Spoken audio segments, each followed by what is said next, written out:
It's absolutely delightful to see so many people here, and thanks to Jules, our secretary, for organising this evening. I'm Sue Ball, the chair of the Thorney Island Society. But before we start this evening's talk, I've just got a couple of announcements to make about the upcoming couple of months. And the first is to give you the date for the special event that we've organised instead of our Christmas party, which we unfortunately had to cancel last year. It's Wednesday, the 30th of March. And Jules will be writing to everyone who bought a ticket to include all the details and so on. And I will cover it too in my email, which follows the talk. So all the details will be there. And secondly, to remind everyone that our next Zoom talk is on the 8th of March, the history of Petty France and the parishes of Christchurch by Brian Bowe. So please do book if you hadn't had a chance to do that yet. But the marvellous thing is that we'll be seeing some of you in person on the 22nd of February for the guided walk of Lambeth and Westminster Bridges by the Illuminated Rivers project. So that's something we're particularly looking forward to too. But to this evening, and thank you, Simon, for bearing with us for all these announcements. We're especially pleased to start our 2022 programme of talks and visits with a talk by Sir Simon Thurley. Simon will speak for about 45 minutes, followed by Q&A. And Simon would prefer if you put your questions in the chat box when he's finished the talk, I think, or you can send them directly to Jules as well. Simon is an historian and feels very at home talking to the Thorney Island Society. As he said to Jules and myself yesterday, and I quote, "It is my home turf." And that's marvellous. So he holds and has held public office in the heritage field for many years and has written extensively about royal palaces and probably knows more about them than anyone else, although Victor would probably like to challenge him on that claim to fame, but we'll see. He's going to share loads of his research with us this evening, and that's terrific. His new book, The Palaces of Revolution, Life, Death and Art at the Stuart Court, has been called a number of, in reviews, it's been called a fascinating chronicle, an intriguing history, and a breathless soap opera. So I'm going to ask you all to decide for yourselves which it is. So over to you, Simon. Thank you very much, Sue. That's really kind of you, and it's very nice to be with you all. It's always a bit depressing not to be there in person, but we're all getting used to it, aren't we? So I'm very pleased to be invited. I'm going to now see if I can do the magic thing and share my screen with you. So just give me one moment, and I should be able to.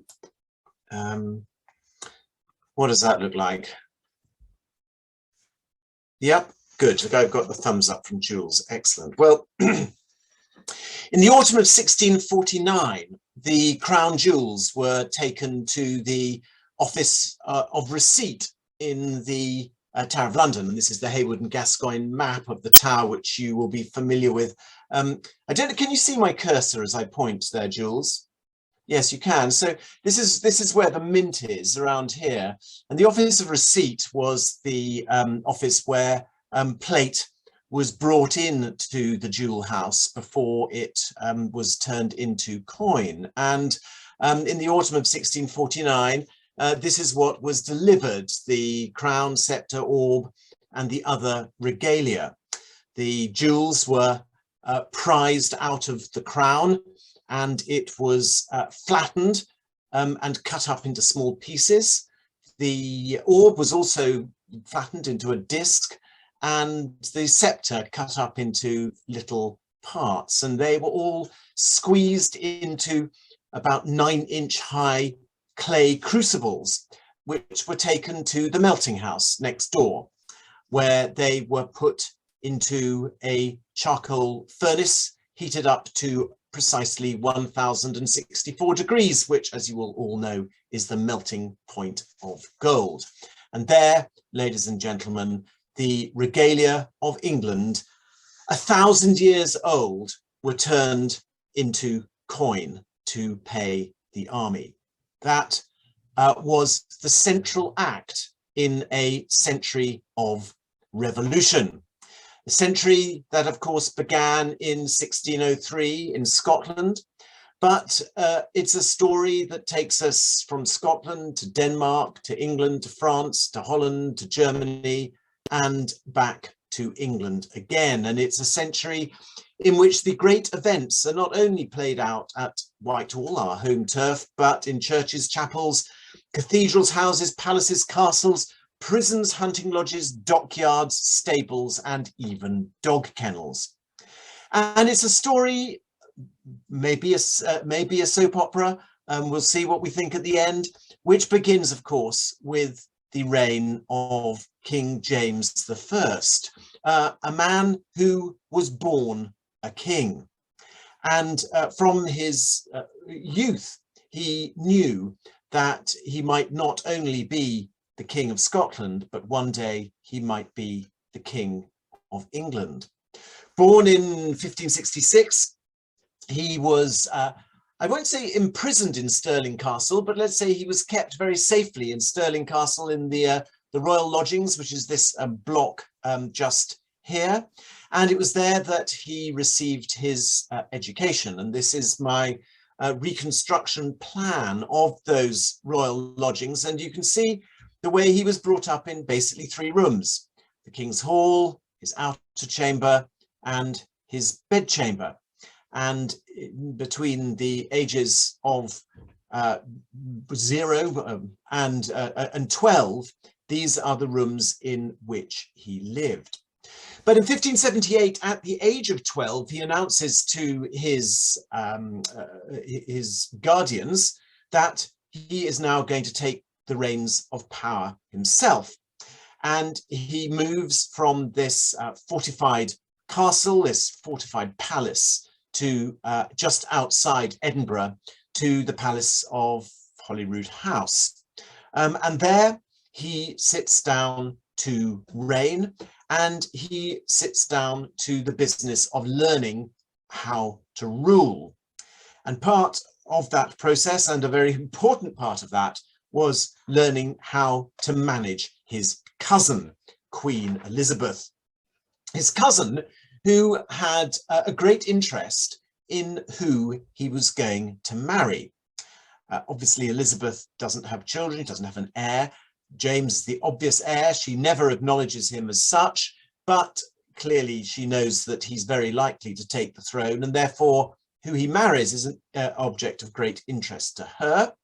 It's also an object of great interest to the Scots, and not least to the mercantile community in Edinburgh, who are very eager for a deal with a country with which they trade. And so they're delighted when James I, or James VI of Scotland, claps his eye on a Danish princess. And here is Denmark.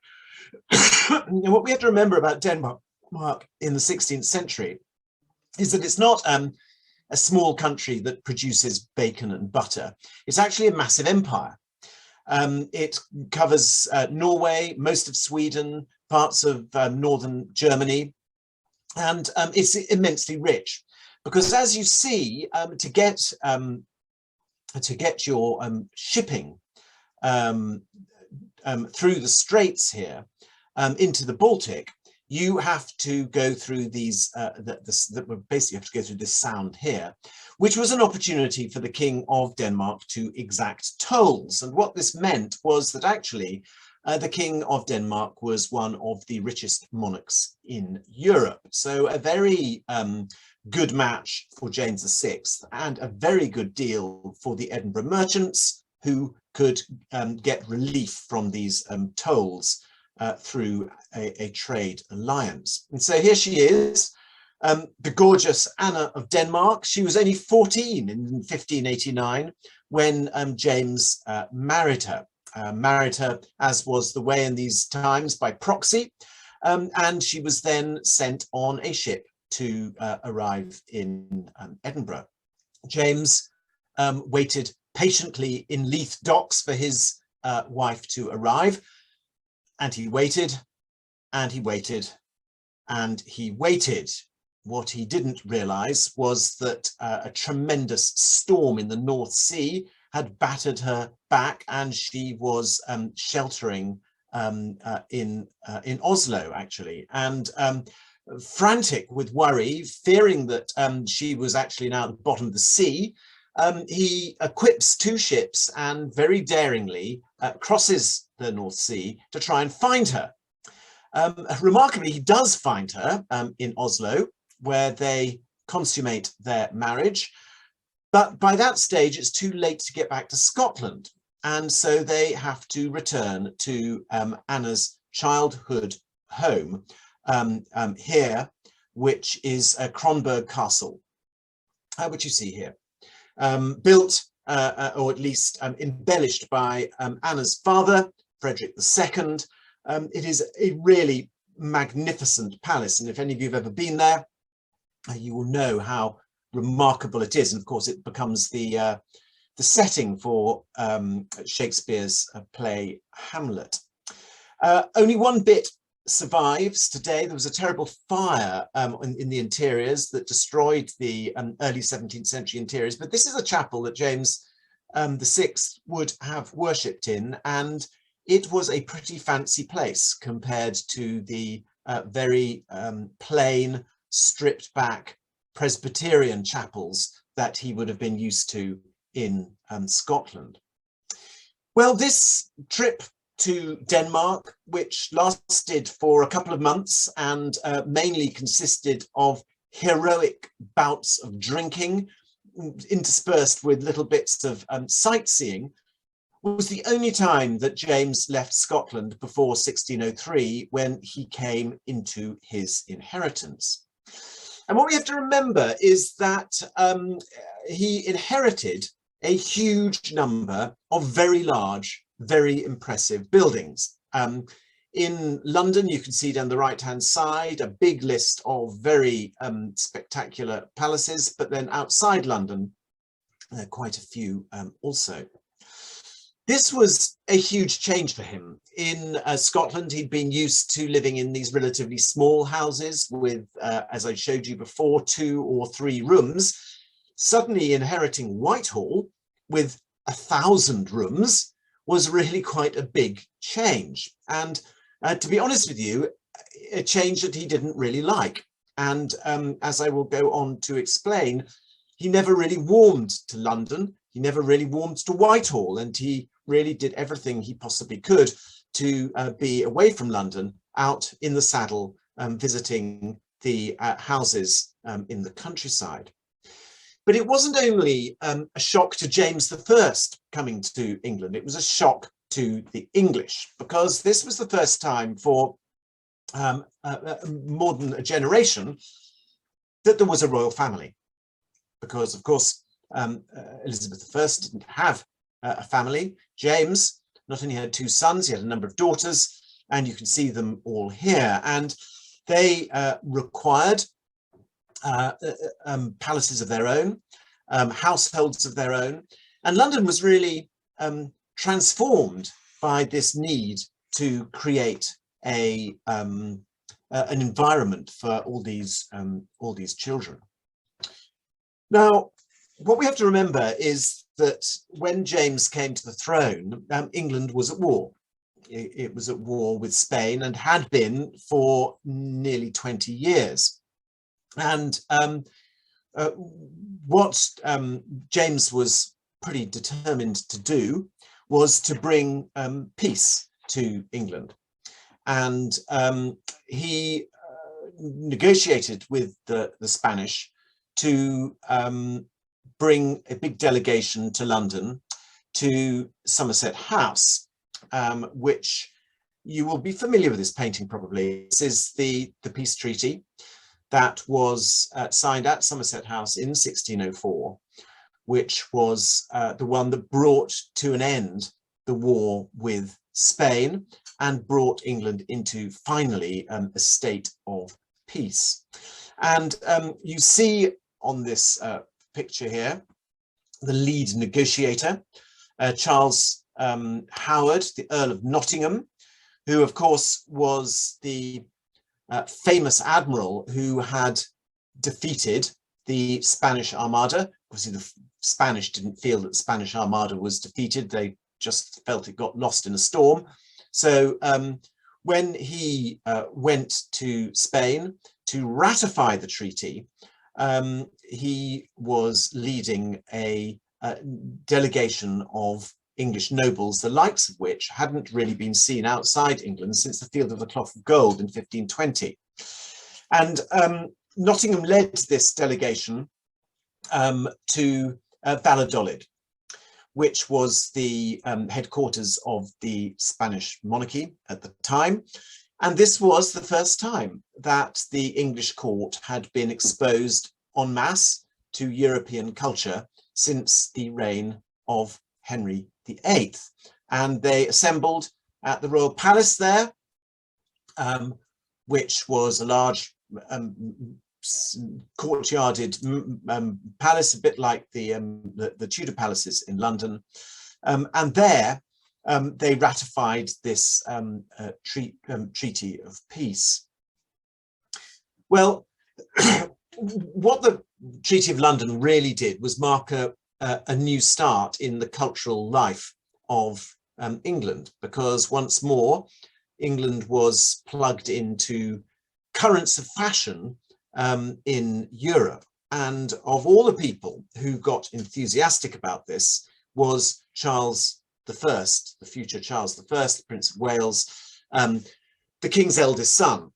Now, of course, he wasn't the King's eldest son. His brother, Prince Henry, who died in 1612 was, and Charles was never meant to be king. But after 1612, he was the Prince of Wales, and this very effete, refined young man who was obsessed by works of art became the heir apparent. And by 1620, just as his father had started looking for a bride, so did he.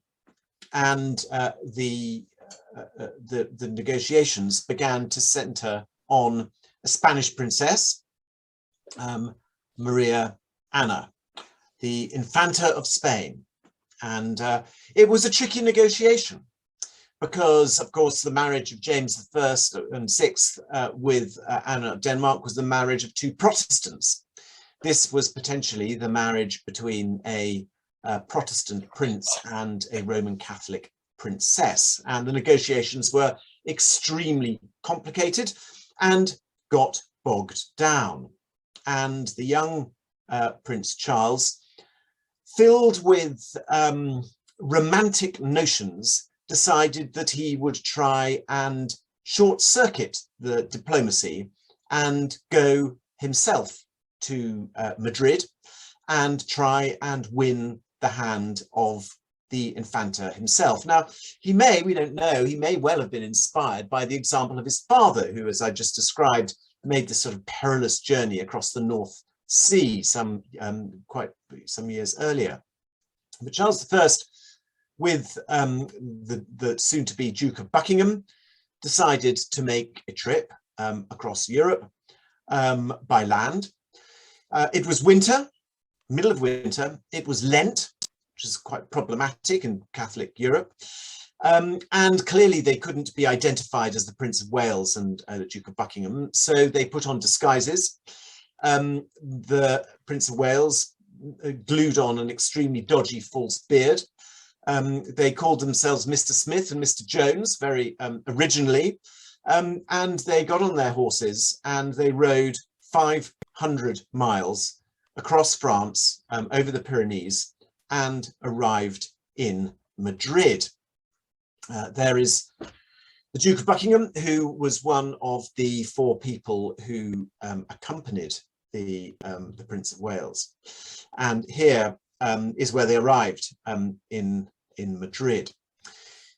Now, I don't know whether you ever play that dinner party game of, you know, where would you like to go back to in history? One moment could you choose? I mean, I think a pretty interesting moment must have been the moment when, completely unannounced, the Prince of Wales knocked on the door of the English ambassador in Madrid. He opened the door and he found Charles and the Duke of Buckingham standing there saying, "We've come to conclude the negotiations for the Infanta." I mean, it was quite an astonishing thing to do. Here you have literally the most formal court in Europe suddenly having to cope with the etiquette of the arrival of the Prince of Wales. Here is Philip IV. He was a little bit younger actually than Charles, Prince of Wales. So we have two quite young men trying to work out what the etiquette is going to be when you haven't had months and months of diplomatic preparation. Here is the man who had to deal with the problem, the English ambassador, John Digby, the first Earl of Bristol, who immediately entered into deep negotiations with the protocologists to work out how on earth they would deal with it all. Well, Charles was very lucky because he was accorded the same status as the King of Spain and was put up in the Alcazar, which was the main palace in Madrid. This range here, the royal apartments. At this level here is where the King of Spain lived, and Charles was given a suite of apartments directly below him. And very quickly they worked out that he should be given an official royal entry. And this is a contemporary print showing Charles and Philip being escorted in this magnificent procession through the streets of Madrid and arriving at the Alcazar, where he took up residence. And here's my reconstruction of the Alcazar. And you can see this is the side where the royal apartments are. These are the outer rooms, a bit like Scotland, very small number of outer rooms.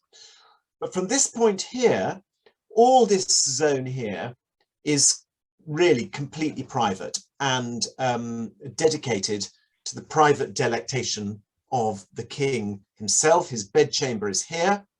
His back stairs are here, and those back stairs led down to Charles, Prince of Wales's bedchamber. So he's living here in the heart of the Spanish royal household.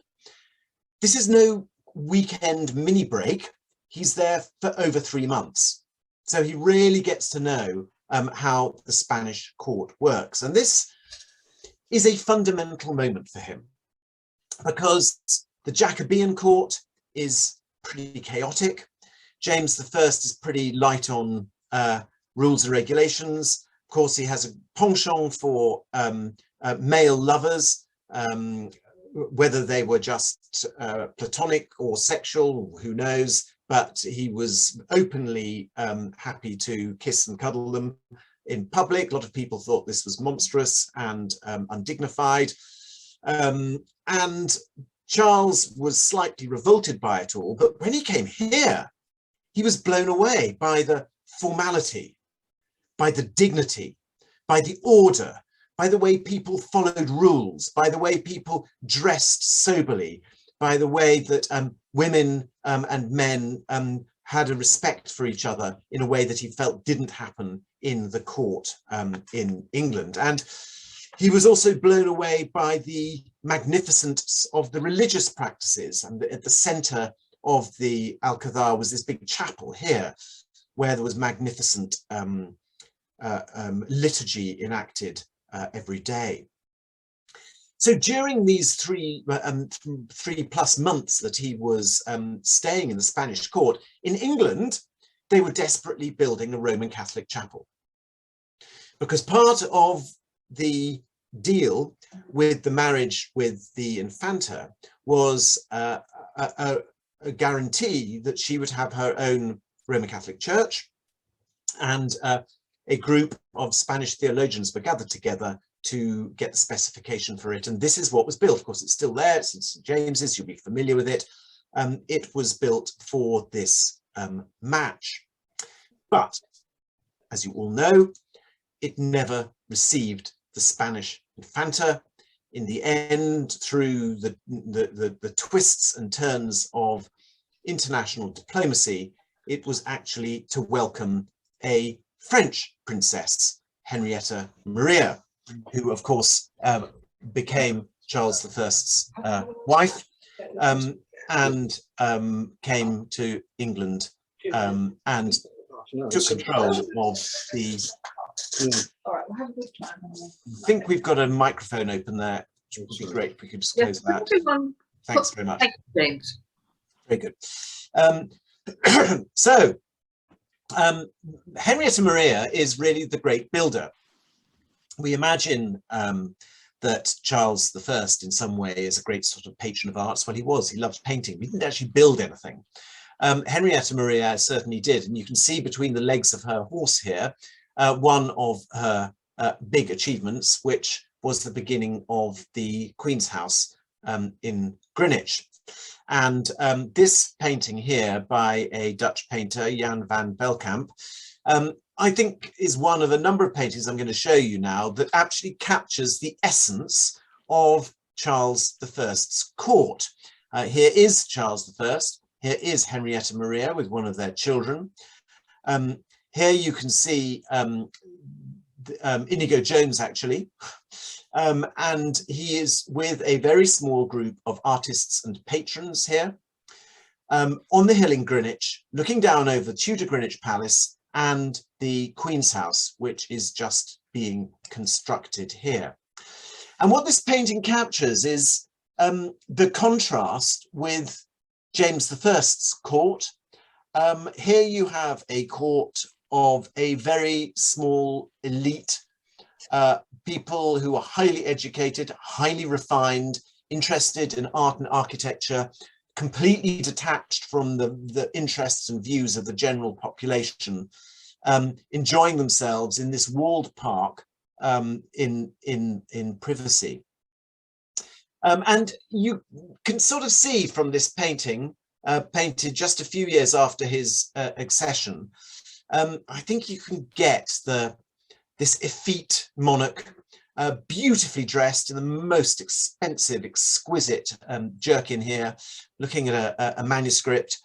Don't be fooled, this wasn't a document of state he's looking at. He was an immensely lazy monarch. He had no interest in getting involved in the ins and outs of government. His father was a very conscientious monarch. Charles I was lazy, was dilatory. He'd much prefer to be talking to people about paintings or sorting out his medal collection at Whitehall than being in a council meeting. So this work-shy monarch makes his life at Whitehall. And this is my recent reconstruction of the first floor of Whitehall Palace in the reign of Charles I. And it tells us something extremely important, because the outer rooms here, which include the hall and the guard chamber, the presence chamber, privy chamber, withdrawing chamber, etc. These are the outer rooms that were quite available to many members of the court. But from this door here, you entered the immensely long Privy Gallery, and behind that, the privy lodgings, and this long gallery known as the matted gallery here. And this whole zone here was kept just like the Alcazar as an absolutely private zone for the pleasure of the king only. And these rooms here on the south front were the rooms in which he kept his art collection. And so when we think of Charles I, we have to think of him at Whitehall in privacy, enjoying his art collection. This gallery here, you see, was hung with hundreds and hundreds of paintings and statues. And that's where he wanted to be. This is where he liked to spend his time.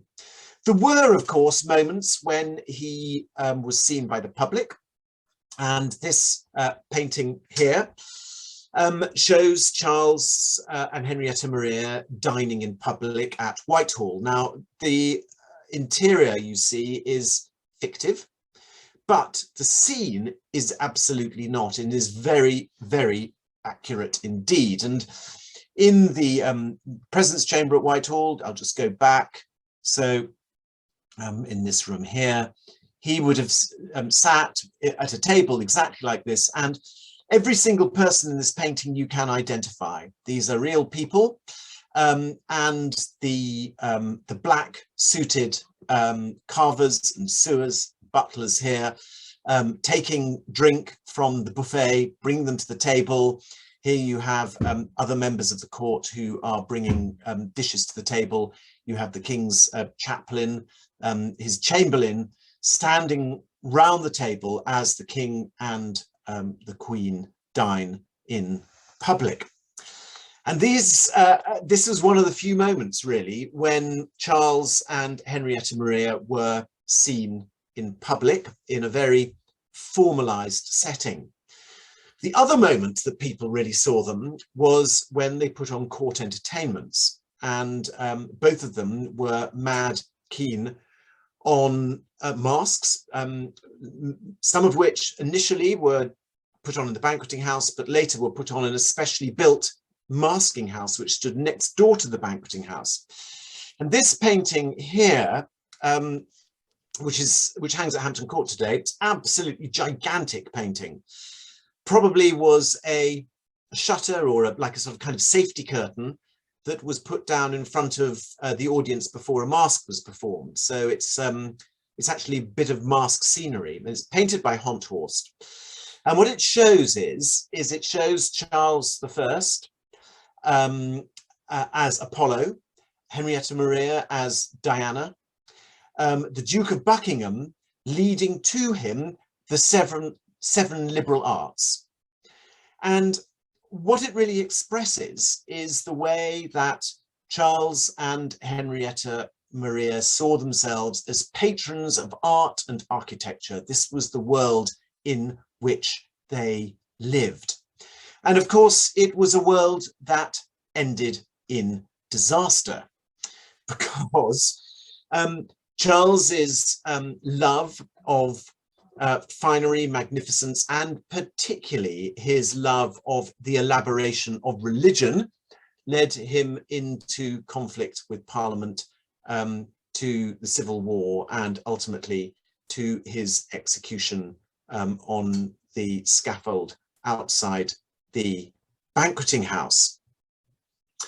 So the Civil War was not, until right at the end, was not leading to this conclusion. And indeed, it was felt in the mid-1640s that there would be an accommodation. And first of all, Henrietta Maria moved to France for safety.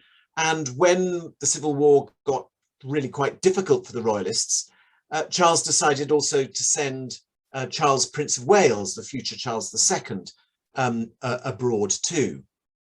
And he left England and sailed to the Channel Islands, which after the fall of Bristol and the capturing of the West Country by the parliamentarians, was the only part of English sovereign soil still to be in Royalist hands. There is the young Charles II, who arrived in 1646 at Elizabeth Castle here in Jersey. And this is where he set up a royal palace, in fact, in the governor's house. This he turned into the Chapel Royal, and he held out here as in England his father was imprisoned. And after a few months, Henrietta Maria, his mother, encouraged him to move from Jersey to join her in France. Now, this is a very important point that we often miss. Charles II was half French. He was actually a member of the French royal family. His mother was Louis XIV's aunt.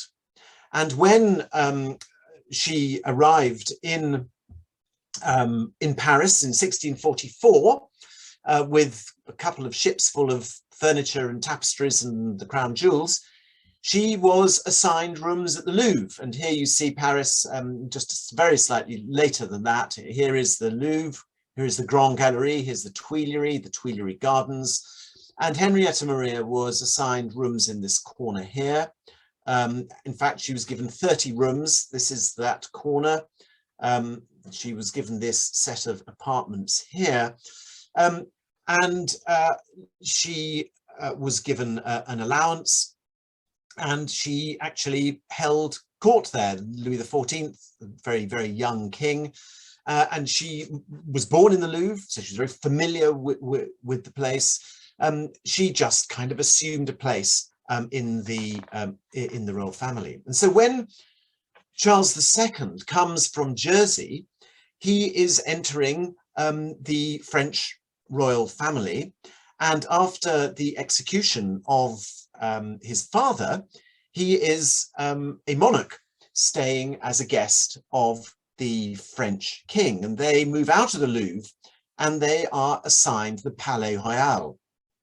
Now, this building you see here was, in fact, the most modern, the most fashionable, the largest house outside the Louvre in centre of Paris.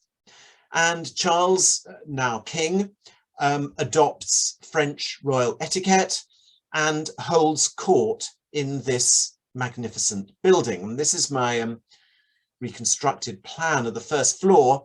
His mother is living in this wing here. So just going back, that's that wing there.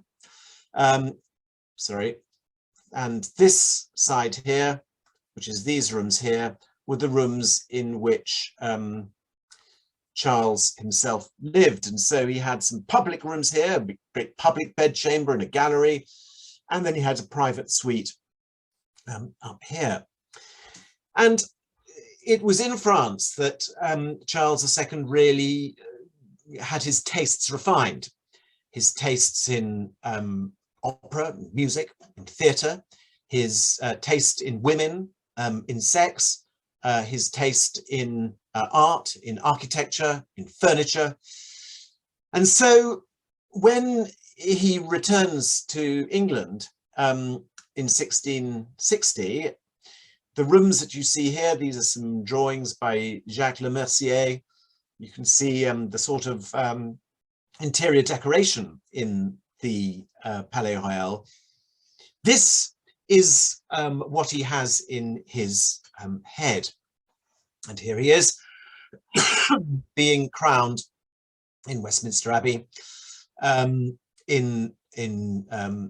his return in 1660. He, of course, enters London symbolically on his 30th birthday on the 29th of May, and enters into 10 years of fun, I suppose.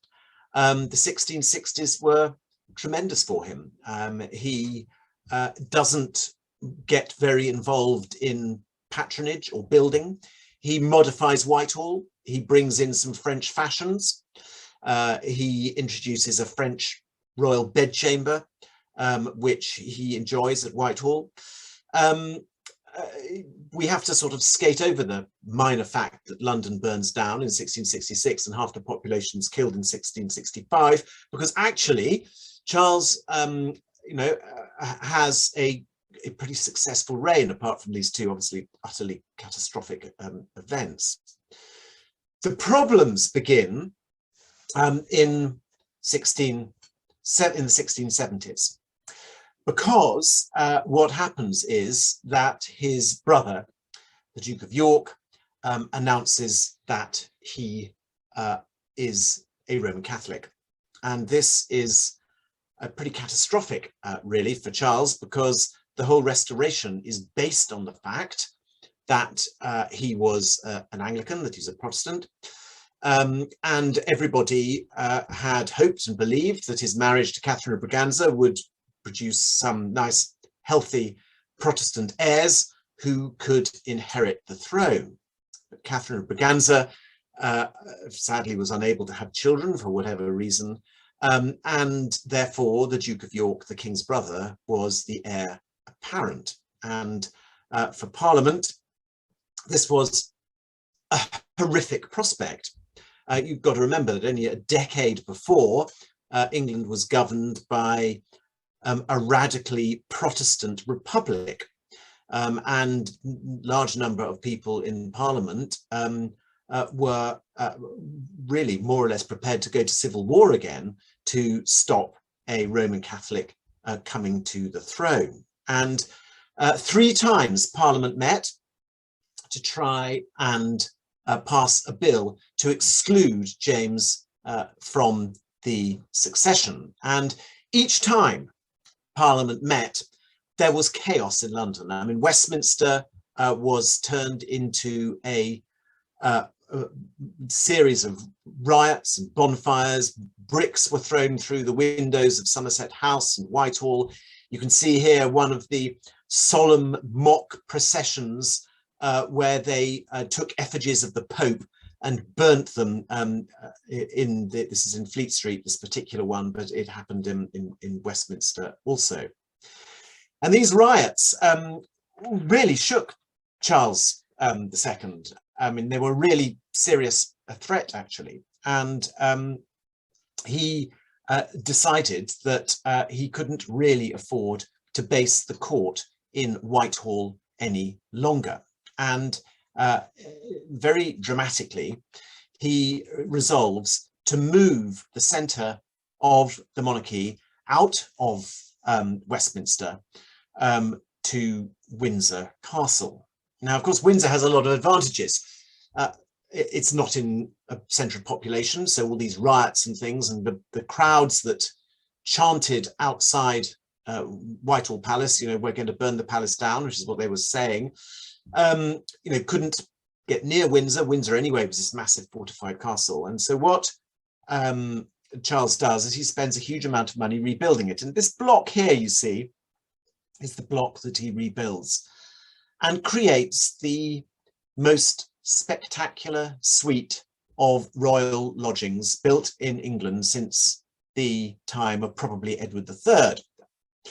And this suite of rooms, and you see here St George's Hall, painted by Verrio, was really designed for one thing. It was designed to assert the right of the Stuarts to rule without Parliament interfering with the line of succession. And the third of those succession parliaments, the third of the parliaments where they tried to exclude James, Duke of York, actually met in Oxford, because Charles was really fearful that meeting in Westminster would result in some really catastrophic, potentially even revolution. And as they met in Oxford and brought forward yet another bill to try and exclude the Duke of York, Charles moved into the chamber to address them and asked them whether they'd mind if he stepped out for a few minutes to relieve himself. What the MPs didn't know was that in the retiring room next door were his parliament robes, his crown, sceptre and orb, which he quickly put on. He moved back into the Commons and he dissolved Parliament for the last time in his reign. And when he got into his carriage to drive to Windsor, he said, "Now England has one king, not 600. And this is what Windsor was about. This is the assertion of his divine right to rule. And this is his bedchamber, painted many, many years later, with on the ceiling, in fact, an allegory painted by Verrio, making that very important point. Well, the dissolution of the Oxford Parliament, I think, finally resolved in Charles II's mind to move the centre of operations from Whitehall for good. And his eye, there he is, looking saucy, his eye fell upon Winchester. Now, Winchester, of course, was the historic seat of the English monarchy, the ancient seat of the monarchy. And it was a town that had been loyalist and royalist during the Civil War. It was still a very royalist town. And he decided that he would actually build a new principal residence there. And this is what he commissioned and what Christopher Wren began to build for him. Here is the palace, the top of the hill. This was all built and completed. These terraces were begun. The plan was to drive through an avenue through the middle of the town to align the palace on the west front of the cathedral, and to line this avenue with great houses which could be lived in by members of the nobility. This wasn't a hunting lodge. This wasn't a pleasure pavilion. This was a full-blown royal palace. We know that because it had a suite of rooms for the king, for the queen, for the Duke of York, for the Duchess of York, and for Louise Renée de Caroal, his mistress. It had extensive rooms for the clerks, the administration of the realm. It had a big council chamber. This was the place which Charles I envisaged moving his operations from the cantankerous, difficult confines of Westminster to avoid the difficulties that he'd faced. Well, as we know, in early 1685, Charles II unexpectedly died. And so we will never know whether Whitehall would have truly been abandoned.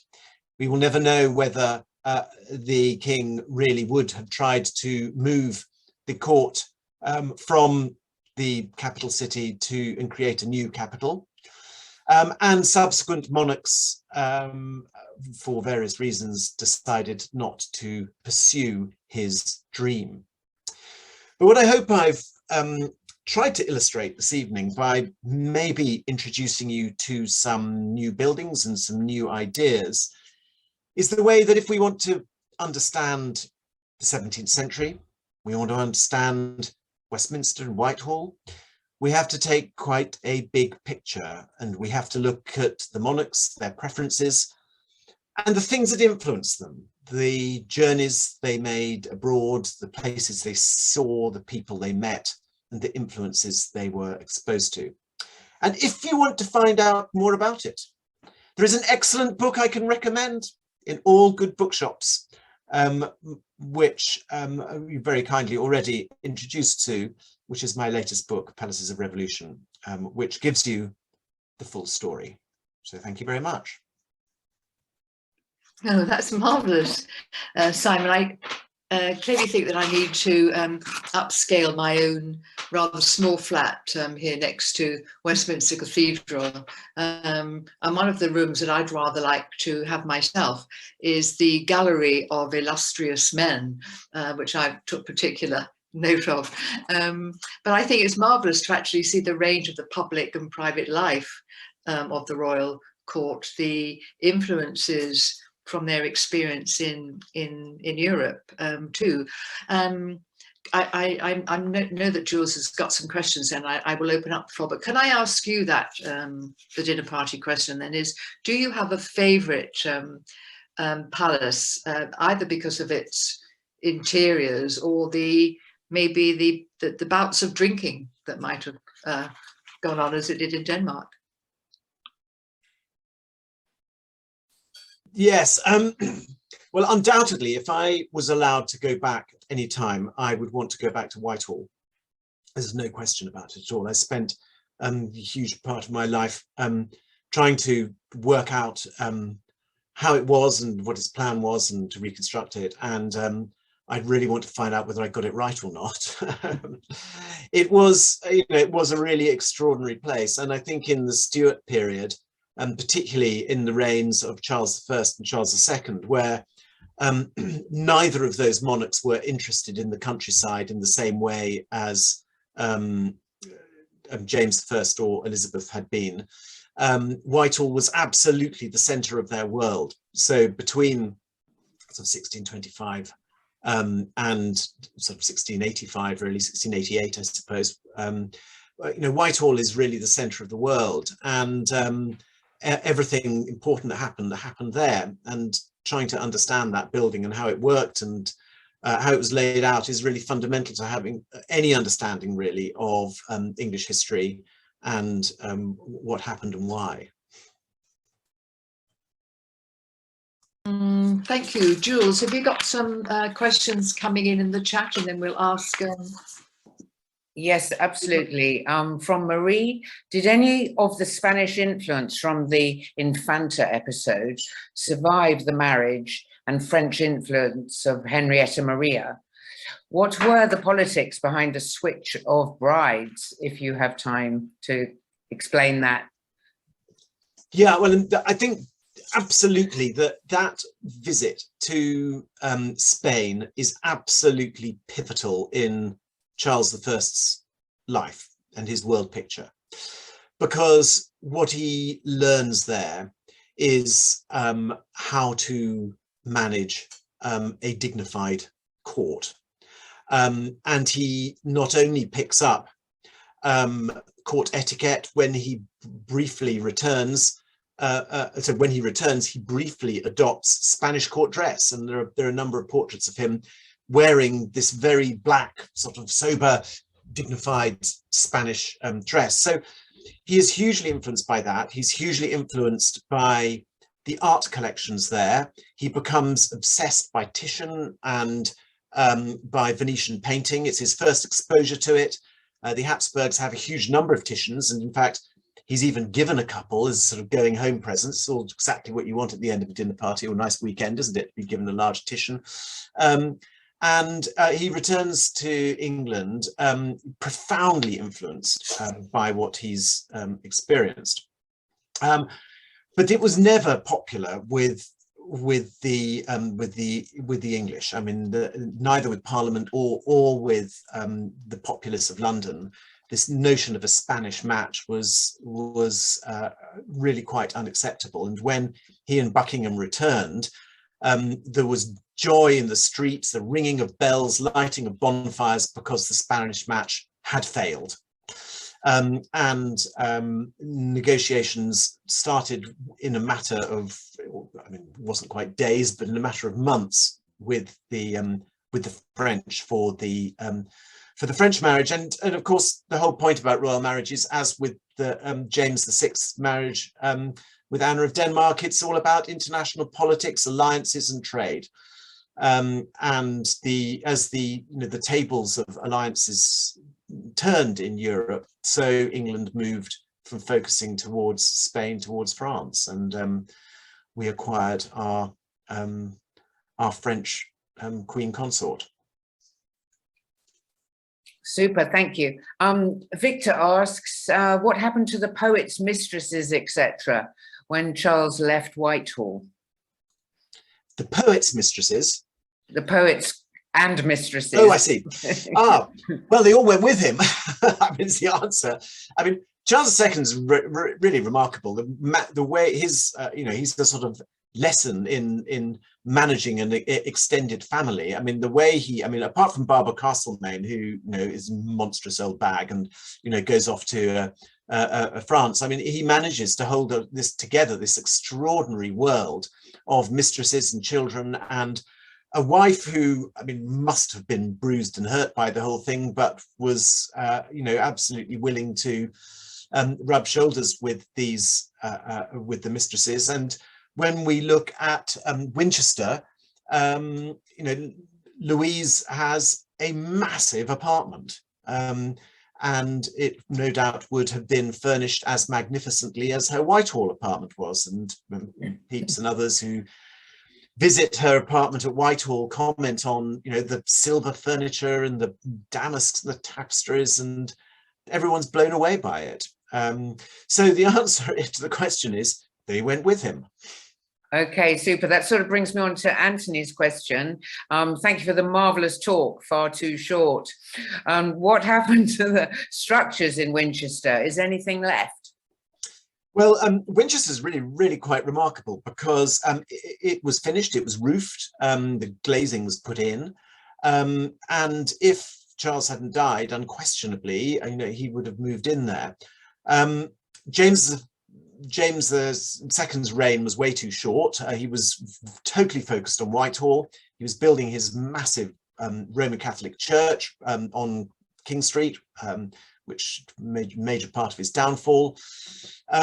William and Mary, absolutely no interest in it. So this place is mothballed through these reigns. Queen Anne, still mothballed, can't decide what to do with it. Whitehall burns down. Is this an opportunity to move to Winchester? No one wants to do it, so it's handed over to the army. And the army, because it's very close to Portsmouth, it's very good for the coast, the army use it as a barracks, and incredibly, it survives as a barracks into the age of photography.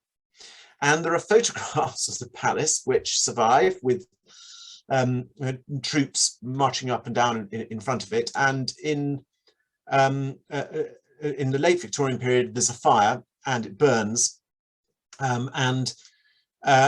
It's replaced with the new barracks, the Peninsular Barracks, which are still there, which incorporate big chunks of Charles II's palace. And if you go there today, you can definitely get the feeling of what they were trying to achieve. Excellent. Yeah, going to do that this year, actually, personally. You've received a chat from Chris. Do you want, but he's also sent it to me, Simon. What was the function of art in this complex society? To enjoy, to demonstrate wealth, to astonish others? That's a really great question. I mean, I think that one of the things that I think is really quite important that I've revealed in my work, and in particular in this book, emphasized, is the extremely private nature of Charles I's art collections. It's very easy to imagine with all those incredible Van Dycks that capture so brilliantly this gorgeous court. Not one single one of those were on public display. The only place that you could see any modern painting in any royal palace as a punter is the Rubens ceiling in the banqueting house. Charles I's art collections were exclusively kept in his private apartments and were not available to anyone other than a very small number of people who were invited in. So there is no public function for art in the reign of Charles I. Do not imagine that this was for any other purpose. It wasn't for propaganda. It wasn't for positioning the royal family. This was for the private pleasure of the royal family. Charles II couldn't be more different. He's completely uninterested in painting, to be absolutely honest with you. Wasn't, you know, he obviously had his portraits painted. Catherine Braganza's portraits were painted. They were distributed rather like in the reign of Elizabeth I to courtiers in town halls, in various public buildings, so that people could see what the king was like. But Charles II wasn't a great art collector. The paintings in the royal palaces were a pleasant background to his life, but they didn't play a big role in his private life in the way that did for Charles I. Okay, that's super. Another question here from Mike. Why do you think Parliament let him dissolve themselves rather than stand up to him as they did with his father? He said, Dad, had they run out of energy for a fight, or did they know that there would still one day be a glorious revolution? Well, that is a really great question. Of course, there are hundreds of books that have been written on exactly the subject, because it is very clear that Charles II feared that this third exclusion parliament was going to lead exactly to that. I think it was in no one's interest to, for the country to dissolve again into a civil war, and of course by that stage, James, Duke of York, hadn't succeeded in producing an heir. And it was only when he marries a very young woman, Mary of Modena, his second wife, who very obviously is going to produce an heir. And then she does, when actually everybody starts flexing their muscles. Because I think there was a feeling, well, we can, James is, he's 48, he's, we'll have to put up with him for a few years, but then we will have his daughters on the throne, and it will all be back to normal. The moment he produced a male heir, they thought, well, hold on, we're in for it for the long term. This could be really bad news, and that's, of course, what leads to the Glorious Revolution. Thank you. Victor says, lovely talk. He loves your books and your Gresham lectures, but he sometimes wonders what you think of all the palaces they had. Were they the necessary trappings of power over serious extravagance? Well, of course, what we absolutely have to remember is that, at least for me, the reason why these places are interesting is because these are the places from which the country was ruled. These are not just places for pleasure. This is the solid architectural expression of the meeting of an individual, a person, with a system of government. And the rooms and galleries and halls of royal palaces were the lubricant that allowed politics to work. And a study of the way those rooms worked together tells you a huge amount about the success or otherwise. So if you compare the way that Charles I and James I used Whitehall, James I, very diligent, has a council chamber right in the center of the palace. There's a lot of access, people can get to him. The government wheels turn smoothly. He listens to people. The architecture facilitates access. Charles I exactly the opposite. I mean, he none of that happens, and people feel excluded. People feel that things are happening behind closed doors. That there are secret Roman Catholic advisors coming up the back stairs into his apartments. Which is actually probably not entirely untrue. And to really understand that contrast, you need to understand the buildings. You need to understand how the architecture works, because it's the buildings that tell you how the mechanisms of power operate. So for me, that's what is interesting about these places. And, I've been able to scratch the surface this evening, but the palaces in the country, places like Royston, and I briefly mentioned Newmarket, we've got Tybbalds, there are a number of other very important palaces which help us understand this. So these buildings are the key to understanding politics, and they are no less important than Downing Street and Buckingham Palace today. And just incidentally, Partygate illustrates better than anything else that interaction between power and place, and the confusion between a private residence and a place of work, and a place where government happens, and a place where are you having a drink in your house, or are you having a drink in a public building? These questions can be very nicely illustrated by the present difficulties, let's describe them as. Absolutely, super. Well, I haven't got any more questions in the chat. No. Simon, I was just going to make pretty much the same point actually about the confusion, I think you said, of the Jacobean Court, or no, chaotic, and actually you've explained how palaces and rooms show the lubricant of how how government is carried out. It's really fascinating. Can we just clap on screen or raise our hands to say thank you to Simon? And just a reminder that Brian Bowes is going to speak to us on the 8th of March about Petty France and the parishes of Christchurch. Thank you, Simon, for hugely... Yeah, thank you, Simon. Super, and everyone for your marvellous... Thank you very much, Simon. Thank you. Super. Thank you very much.